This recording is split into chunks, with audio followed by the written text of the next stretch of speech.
차가운 아스팔트 바닥에 뒹굴며 거친 숨을 몰아쉬던 그 순간 박성재의 뇌리를 스친 것은 죽음에 대한 공포가 아니라 믿었던 사람에 대한 처절한 배신감이었습니다.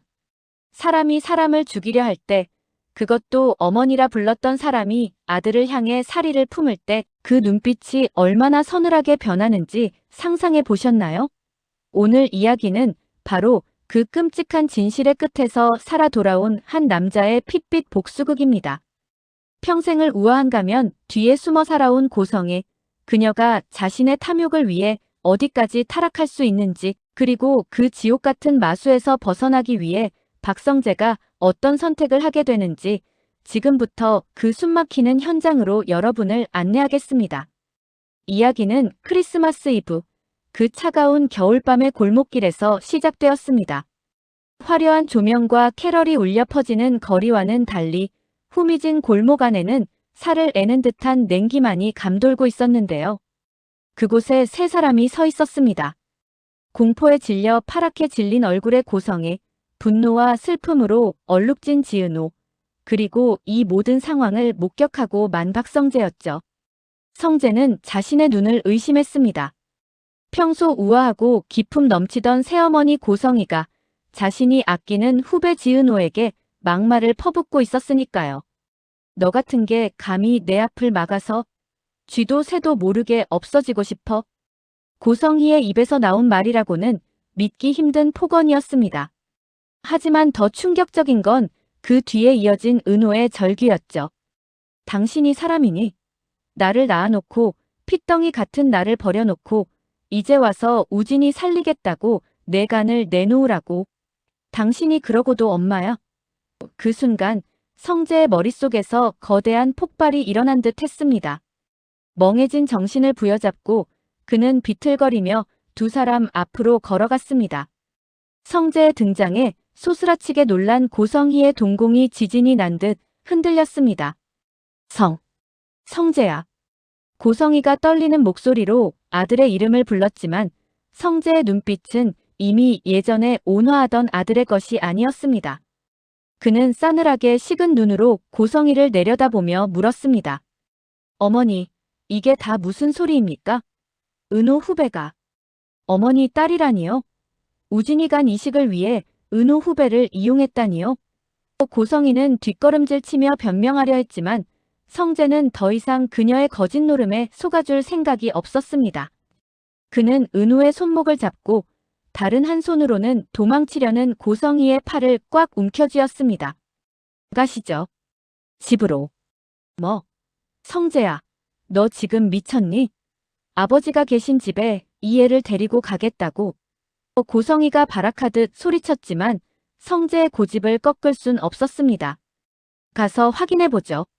아버지는 이 사실을 알고 계신지 아니면 아버지도 속고 계신 건지. 성재는 반강제로 두 여자를 차에 태웠습니다. 집으로 향하는 차 안, 숨막히는 침묵만이 감돌았습니다. 백미러로 보이는 고성희의 얼굴은 공포로 일그러져 있었고 손톱을 물어뜯으며 불안해하는 모습이 역력했습니다. 반면 조수석에 앉은 은호는 체념한 듯 창밖만 바라보고 있었죠. 성재는 핸들을 잡은 손에 힘을 주며 다짐했습니다. 오늘 이 지긋지긋한 거짓의 껍질을 벗겨버리겠다고요. 마침내 도착한 평창동 저택. 현관문을 열고 들어서자 거실 소파에 앉아있던 박진석 회장이 반갑게 아들을 맞이했습니다. 오, 성재 왔구나. 어라, 손님도 같이 왔네. 박 회장의 시선이 뒤따라 들어오는 고성희와 지은호에게 머물렀습니다. 그는 아내의 창백한 얼굴을 보며 걱정스럽게 물었죠. 여보, 어디 아파? 안색이 왜 그래? 고성희는 입술이 말라붙어 대답조차 하지 못한 채 덜덜 떨고 있었습니다. 그때 성재가 앞으로 나서며 환하게, 하지만 뼈있는 미소를 지으며 말했습니다. 아니에요, 아버지. 밖이 좀 추워. 인사하세요.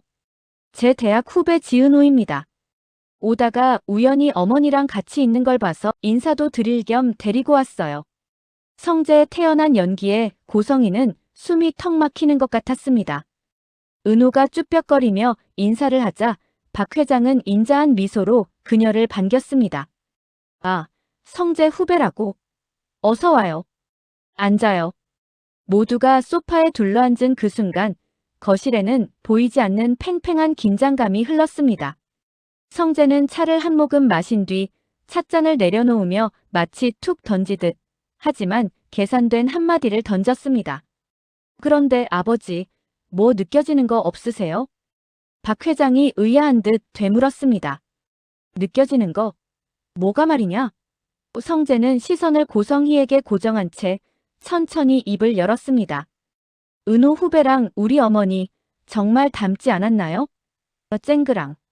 고성희가 들고 있던 찻잔이 찻잔 받침에 부딪히며 날카로운 소리를 냈습니다. 뜨거운 차가 손등에 튀었지만 그녀는 뜨거움조차 느끼지 못하는 듯 했습니다.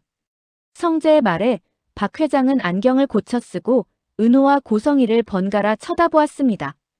가만. 그러고 보니 정말 그렇구나. 눈매가 아주 판박이야. 분위기도 비슷하고. 허허, 세상에 도플갱어라더니 남남인데 이렇게 닮을 수도 있나? 박 회장의 순진한 감탄에 고성희의 심장은 쪼그라들었습니다. 성재는 그 틈을 놓치지 않고 비수를 꽂았습니다. 그러게 말이에요. 너무 닮아서. 혹시 어머니가 숨겨놓은 딸이라도 있는 줄 알았지 뭐예요. 그렇죠, 어머니. 성재의 눈빛이 날카롭게 빛났습니다. 고성희는 사시나무 떨듯 떨며 겨우 입을 뗐습니다. 무슨 농담을 그렇게 하니? 우연히 닮은 거 가지고.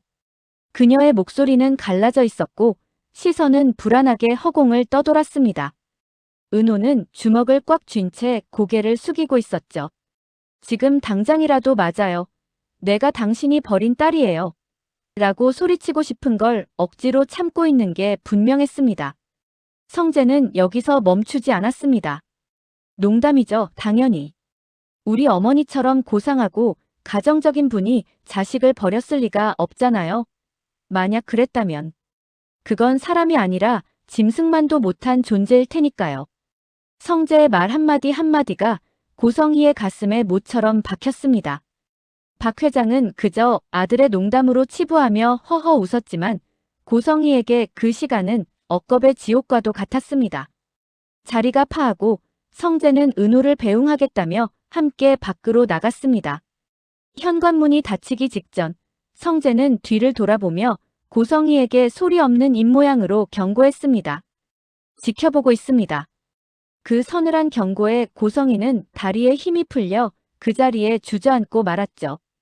은호를 데려다주는 길, 차 안의 공기는 무거웠습니다. 한참의 침묵 끝에 은호가 먼저 입을 열었습니다. 선배, 왜 그러셨어요? 그냥 다 터뜨리지. 성재는 핸들을 잡은 손에 힘을 주며 대답했습니다. 지금 터뜨리면 어머니는 빠져나갈 구멍을 만들 거야. 증거가 필요해. 그리고 아버지가 받을 충격도 생각해야 했어. 은호는 흐르는 눈물을 닦으며 고개를 끄덕였습니다. 우진이. 제 동생이에요. 그 여자가 우진이 살리려고 저한테 접근했던 거예요. 성재는 차를 갓길에 세우고 은호를 바라보았습니다. 우진이가 이식. 내가 해준 거야?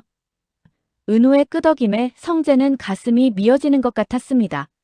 자신의 의붓동생 우진이, 그리고 아끼는 후배 은호.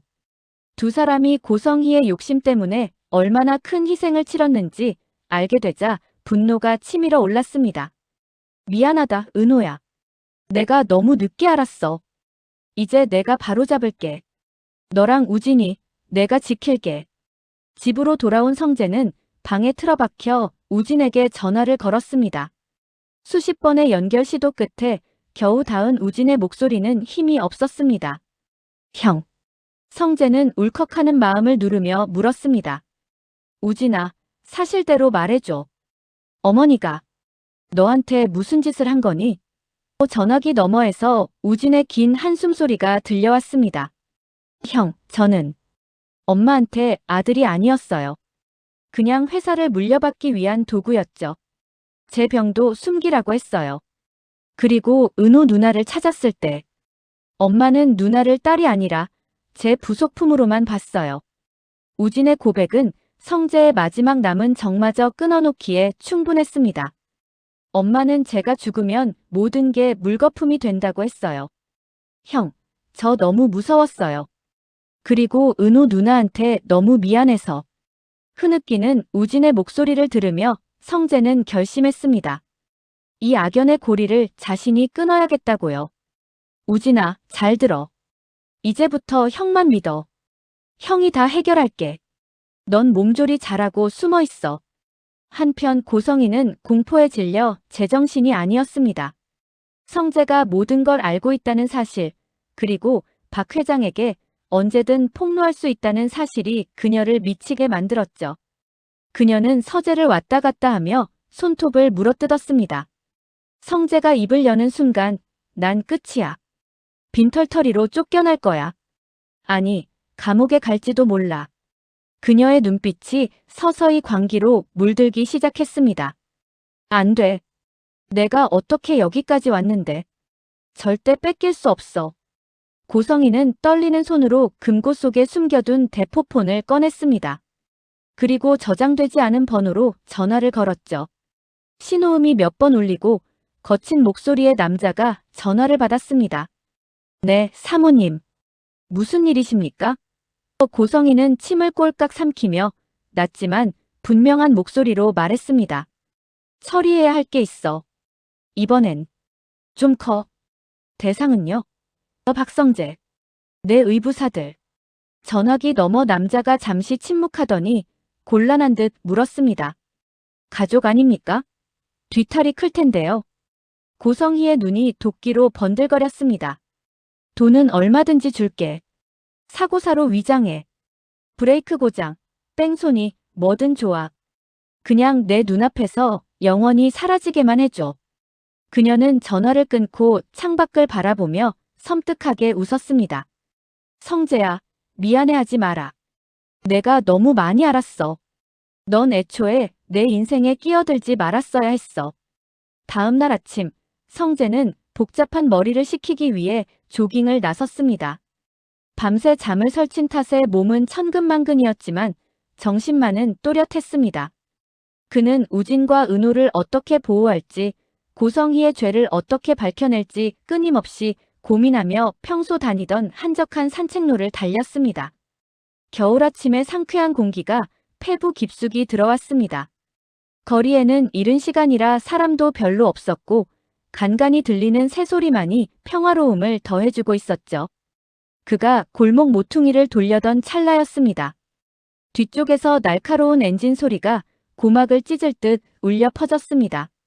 부앙. 성재가 본능적으로 뒤를 돌아본 순간 검은색 세단 한 대가 무서운 속도로 자신을 향해 돌진해 오고 있었습니다. 운전석은 짙은 선팅으로 가려져 보이지 않았고 번호판은 진흙으로 가려져 있었습니다. 명백한 사리가 느껴지는 질주였습니다. 성재의 다리가 순간적으로 얼어붙었습니다. 피해야 한다는 생각은 들었지만 몸이 말을 듣지 않았습니다. 차와의 거리는 순식간에 좁혀졌습니다. 5m, 3m, 1m. 헤드라이트 불빛이 눈앞을 하얗게 덮치며 죽음의 공포가 그를 집어삼키려는 그 순간이었습니다. 형님, 위험해요. 어디선가 누군가 튀어나와 성재의 허리를 감싸 안고 옆으로 몸을 날렸습니다. 쿠광. 성재가 서 있던 자리를 검은 세단이 들이받고는 굉음을 내며 전봇대를 스치듯 지나갔습니다. 성재와 그를 구한 남자는 거친 시멘트 바닥에 뒹굴었습니다. 살이 찢어지고 옷이 터지는 고통이 느껴졌지만 다행히 목숨은 건졌습니다. 검은 차는 실패를 직감한 듯 잠시 멈칫하더니 다시 후진을 하려다 멀리서 사이렌 소리가 들리자 급히 유턴하여 도주해버렸습니다. 먼지 구덩이 속에서 성재는 기침을 하며 고개를 들었습니다. 콜록콜록. 온몸이 욱신거렸습니다. 옆을 보니 자신을 구한 건 다름 아닌 지환이었습니다. 지환 역시 팔꿈치에서 피를 흘리며 가쁜 숨을 몰아쉬고 있었죠. 지환아. 괜찮아. 지환이 고통스러운 표정으로 성재를 부축해 일으켰습니다. 하. 형님, 늦을 뻔했습니다. 제가 미리 잠복하고 있지 않았으면 큰일 날 뻔했어요. 성재는 떨리는 손으로 지환의 어깨를 잡았습니다. 고맙다. 내가 날 살렸어. 성재는 멀어지는 검은 차의 뒷공무니를 노려보았습니다. 직감적으로 알 수 있었죠. 저건 단순한 사고가 아니었습니다. 어머니, 아니 고성이가 보낸 사신이었습니다. 어젯밤 자신이 던진 경고에 그녀가 가장 극단적인 방법으로 응답한 것이었습니다. 성재의 눈빛이 차갑게 가라앉았습니다. 공포는 사라지고 그 자리엔 서늘한 분노만이 남았습니다. 어머니, 결국 선을 넘으셨군요. 성재는 주먹을 꽉 쥐었습니다. 손바닥에 손톱 자국이 날 정도로 깊은 분노였습니다. 이제 더 이상 봐주는 건 없습니다. 당신이 내 목숨을 노렸으니 나도 내 방식대로 당신의 숨통을 조여주겠어. 성재는 지환의 부축을 받으며 절뚝거리는 다리로 일어섰습니다. 찢어진 옷 사이로 피가 흘러내렸지만 그의 걸음은 어느 때보다 단호했습니다.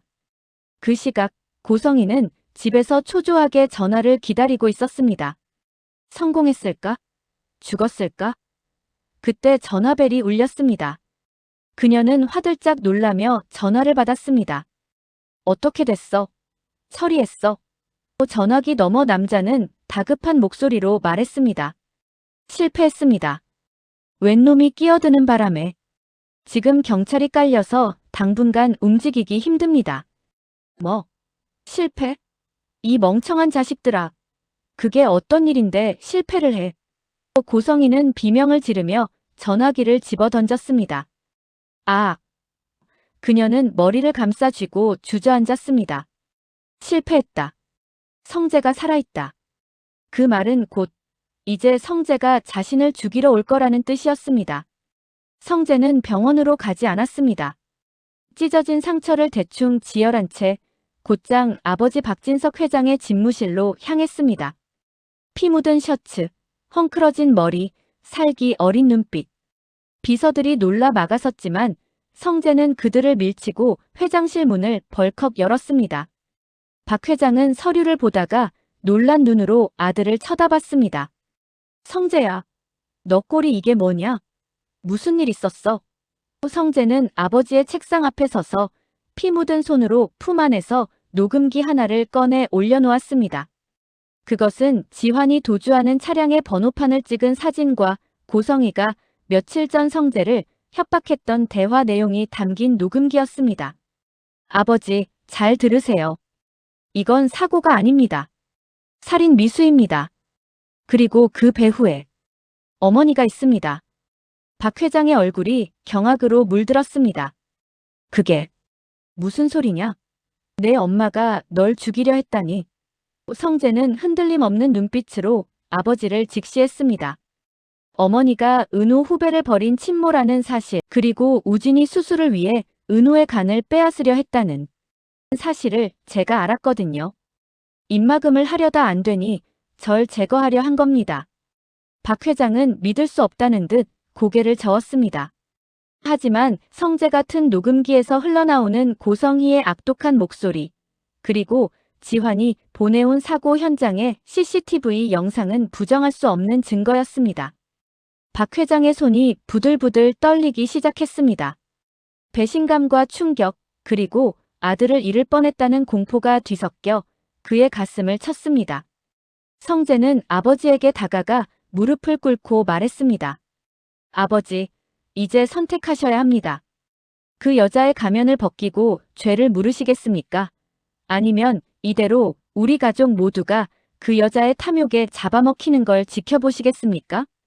성재의 눈에서 뜨거운 눈물이 흘러내렸습니다.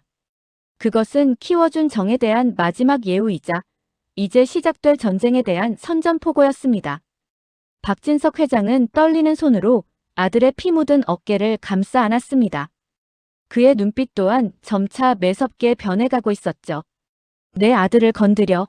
감히. 내 집안을 쑥대밭으로 만들어. 용서 못해. 절대로. 이제 판은 뒤집혔습니다. 고성이가 쏘아올린 사리의 화살은 부메랑이 되어 그녀의 심장을 겨누고 있습니다. 죽음의 문턱에서 돌아온 박성재, 그리고 모든 진실을 알게 된 박진석 회장. 두 남자의 반격은 고성희가 상상하는 것보다 훨씬 더 잔혹하고 철저할 것입니다. 과연 고성희는 이 위기를 어떻게 빠져나갈까요? 아니, 과연 빠져나갈 구멍이 있기는 할까요? 자신의 욕망을 위해 자식을 버리고 또 다른 자식을 죽이려 했던 비정한 모정. 그 끝이 파멸일지 아니면 또 다른 악행의 시작일지 드라마 화려한 날들의 다음 이야기가 미치도록 궁금해집니다. 오늘 이야기가 흥미로우셨다면 구독과 좋아요, 알림 설정 부탁드리고요. 저는 더 짜릿한 복수극으로 다시 찾아오겠습니다. 감사합니다.